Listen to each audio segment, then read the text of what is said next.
नमस्कार. आज मी तुम्हाला उपवासासाठी साबुदाणा कसा बनवायचा ते दाखवणार आहे.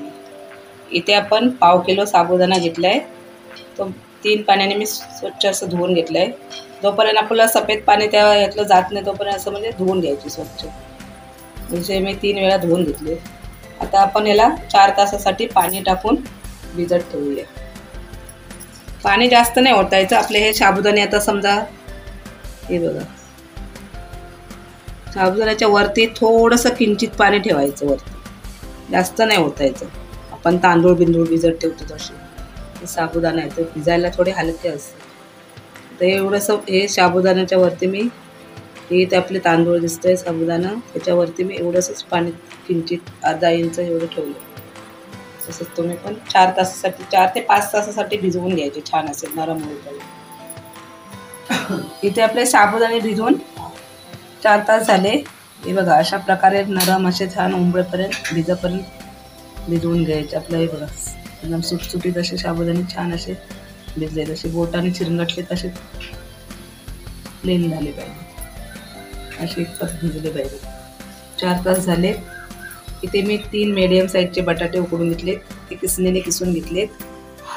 आणि हे 200 ग्राम शेंगदाणे घेतलेत, भाजून सोलून त्याचा कूट करून घेतला आहे.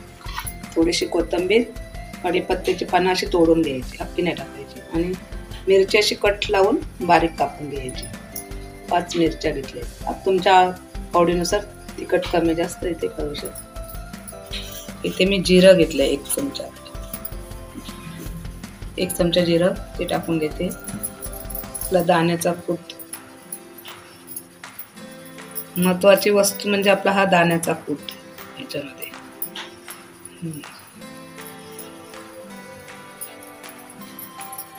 मिरची टाकून घेऊया,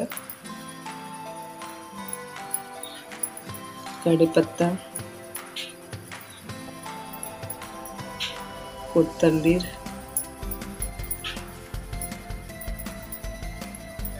ते आपले हे आता साबुदाणे घेऊन घेऊया.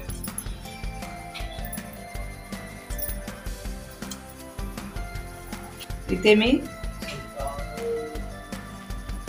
चवीनुसार मीठ टाकून देते. आपण असं छान असं मिक्स करून घेऊया. इथे आपलं मिश्रण वड्याचं मिक्स करून झालंय. आता आपण हाताला तेल लावायचं आणि आपल्या पाहिजे ते शेपमध्ये वडे छोटे छोटे तयार करून. थोडंसं हलकं हाताला आपल्या तेल लावायचं, कारण का ते चिकट असतं ना, साबुदाणे पण आणि बटाटा पण आपल्या हाताला चिकटू शकतो. आपल्याला ज्या साईजचे पाहिजे गोळे ते घ्यायचे, छोटे मोठे केवढे तुम्हाला पाहिजे तसे. असा गोळा छान बनवून घ्यायचा. असं आपण गोळा करून घ्यायचा आणि आपल्या हाताने असं थोडासा हलका पाहिजे तर शेपने असं थोडासा प्रेस करायचा. बाजूने जर तडा गेले तर असेच हाताने थोडे थोडे हलके हलके दाबून घ्यायचे.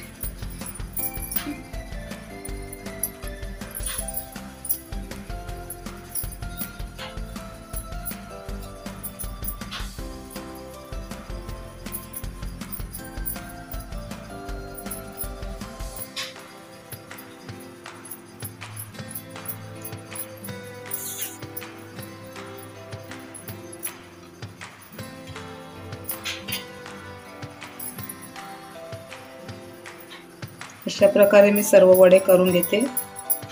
तुम्हाला दाखवते.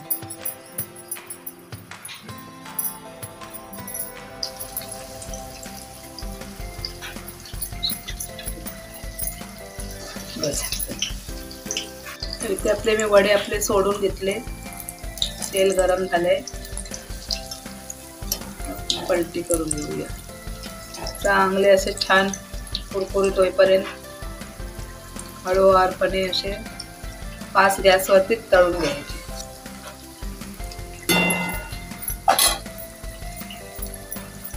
इथे आपले वडे लालसर असे छान खरपूस भाजून घेतले, काढून घेतले. आणि आपल्याला हे फास्ट गॅसवरतीच तळून घ्यायचे, स्लो गॅस नाही करायचा. म्हणजे आपल्या मोठ्या चुलामधला जो दुसरा चुला असतो ना, छोटा मीडियम साईजचा, त्या चुल्यावरती फास्ट वरतीच तळून घ्यायचे.